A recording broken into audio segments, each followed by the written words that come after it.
अस्सलाम वालेकुम। Property vision TV के साथ मैं हूं अहमद अकील। विजनर्स, अगर हमें कोई तंग करे, हमें कोई बुरा भला कहे, हमसे कोई लड़े, तो एक दिल में आता है कि हम उसे बदला लें। अगर वो एक मारे तो हम 10 मारें, अगर वो एक बात हमारे बारे में बुरी करे तो हम 10 उसके बारे में बुरी बातें करें। लेकिन अगर आपको भी ऐसा ख्याल आता है तो इसका मतलब ये है कि अभी आप मैच्योर इनफ नहीं हुए। बदला लेने का ये तरीका नहीं है। मैं अगर रियल एस्टेट बिज़नेस के अंदर बात करूं या किसी भी बिज़नेस के अंदर बात करूं तो दुनिया में बहुत ही ज़बरदस्त मिसालें हैं कि लोगों ने किस तरह से बदला लिया और वो दुनिया ने आज वो तरीका हिस्सा है। हिंदुस्तान में रतन टाटा के बारे में कहा जाता है कि उसने गाड़ी बनाई और वो गाड़ी बिकी नहीं, उससे कामयाब नहीं हो सकी। अब वो बड़ी मुश्किल में फंस गया और उसको बड़ा प्रॉब्लम हुआ कि भाई मैं कैसे बेचूं। उसने फ़ैसला किया कि मैं जो विलियम फोर्ड है, उस वक्त जो फोर्ड का आगे बेटा था, उसके पास गया और उसने उसको कहा कि आप मुझसे गाड़ी परचेज़ कर लें और आप बेच दें, भले अपना ब्रांड नेम कर लें, जो भी है। मैंने गाड़ी बनाई है, मुझसे बिक नहीं रही। तो जो विलियम फोर्ड था उसने रतन टाटा की बड़ी बेइज्जती की। उसने कहा आपकी जुर्रत कैसे हुई गाड़ी बनाने की, आपको गाड़ी बनानी आती नहीं है तो आपने पंगा क्यों लिया, अब आप मेरे पास आ गए हो। रतन टाटा की इंसल्ट हो गई। रतन टाटा वहीं से उठे, वापस हिंदुस्तान आए। उन्होंने फ़ैसला किया कि अब मैं गाड़ी के अंदर और अपग्रेडेशन करूँगा और मैं गाड़ी को कामयाब करूँगा। आप यकीन कीजिए कि उन्होंने बहुत मेहनत की, अपनी लोगों के साथ दिन रात काम किया। उनकी गाड़ियाँ कामयाब होना शुरू हो गई। हिंदुस्तान में उनकी गाड़ियाँ बहुत कामयाब होना शुरू हो गई। उसके कुछ अरसे के बाद, कुछ सालों के बाद, जो विलियम फोर्ड था, उन्होंने कोई उससे बदला नहीं लिया, लेकिन वो बात जो है उनको पिंच कर गई। उन्होंने अपने ऊपर काम किया रतन टाटा ने, तो वो उनकी गाड़ियाँ कामयाब होना शुरू हो गई। क्योंकि इंसान को बस कहीं से कोई ट्रिगर हो जाए, कहीं से उसको रियलाइजेशन हो जाए, तो वो बस बहुत है, ये इससे बदला क्या लेना। तो वो कुछ अरसे के बाद जो विलियम फोर्ड था वो हिंदुस्तान आया और उसने कहा कि आपकी गाड़ियाँ बहुत ही ज़बरदस्त बिक रही हैं, तो आप मेरी जैगुआर भी ले लें और लैंड रोवर भी मुझसे ले लें और आप बेच दें।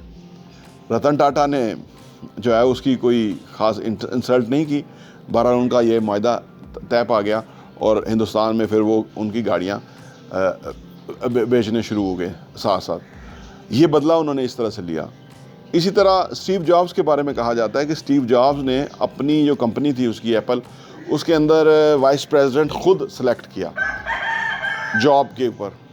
लेकिन वो वाइस प्रेसिडेंट जब वो काम पे आया तो कुछ सालों में उसने बाकी सारे बोर्ड मेंबर्स के साथ ऐसा एक अंडरस्टैंडिंग बनाई कि यहाँ नौबत यहाँ तक आ गई कि स्टीव जॉब्स को ही उन्होंने फारग कर दिया अपने बोर्ड ऑफ डायरेक्टर्स से। और उससे स्टीव जॉब बहुत डिस्टर्ब हुआ, लेकिन उसने कोई बदला नहीं लिया उससे। स्टीव जॉब बाद में कहता है कि वो मुझे जब वो कंपनी से निकला तो मुझे फिर ये सोचने का मौका मिला कि मैं और बहुत मुख्तलिफ शोबे में गया। जब वो वापस कुछ सालों के बाद वापस एप्पल में आया तो फिर वो जो उसने इस दौरान अलग रह के वो काम किया था, वो काम जो है वो कमाल हुआ। और आने वाले टाइम में स्टीव जॉब्स का नाम उस हवाले से बहुत बना। फिर एप्पल में आके उसने बहुत एप्पल को कामयाब किया और बहुत तरक्की की।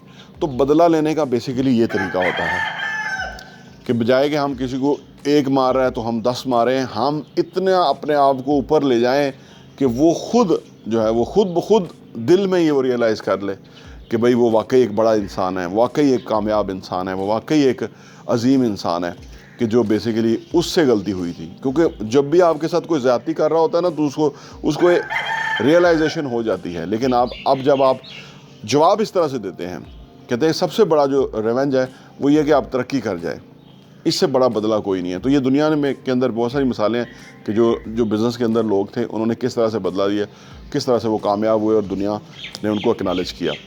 और हाँ, यहाँ मैं आपको ये भी बताता चलूँ, प्रॉपर्टी विजन का जो हमारा एडिशन है वो साल के 12 एडिशन आपको सिर्फ 1000 रुपये के ऊपर मिल सकते हैं। आप अगर आप चाहते हैं कि आपके पास ये सॉफ्ट कॉपी में आ जाए और आप उसको अपनी ईज़ में पढ़ सकें और मुख्तलिफ़ चीज़ों को गौर कर सकें, हमें आप व्हाट्सअप कीजिए ताकि हम आपको वो भेज सकें, ताकि आप वो कंटेंट पढ़ें, वो मवाद पढ़ेंगे। जिस तरह आप अच्छा कंटेंट पढ़ेंगे कि कैसे पैसा कमाना है, कैसे पैसे को मल्टीप्लाई करना है, कैसे पैसे की टेक केयर करनी है, कैसे पैसे को जो है ना वो सही जगह पे डायरेक्शन पे लगाना है, कैसे एसेट्स बनाने हैं, असासों से किस तरह कमाना है, और वो कमाने के बाद उन पैसों को किस तरह से इन्वेस्ट करना है, इस तरह की बहुत ही ज़बरदस्त इन्फॉर्मेशन जो है वो रियल एस्टेट के हवाले से हम प्रॉपर्टी विजन के मैगजीन के अंदर पब्लिश करते हैं, और वो हम आपको इंशाल्लाह भेजेंगे।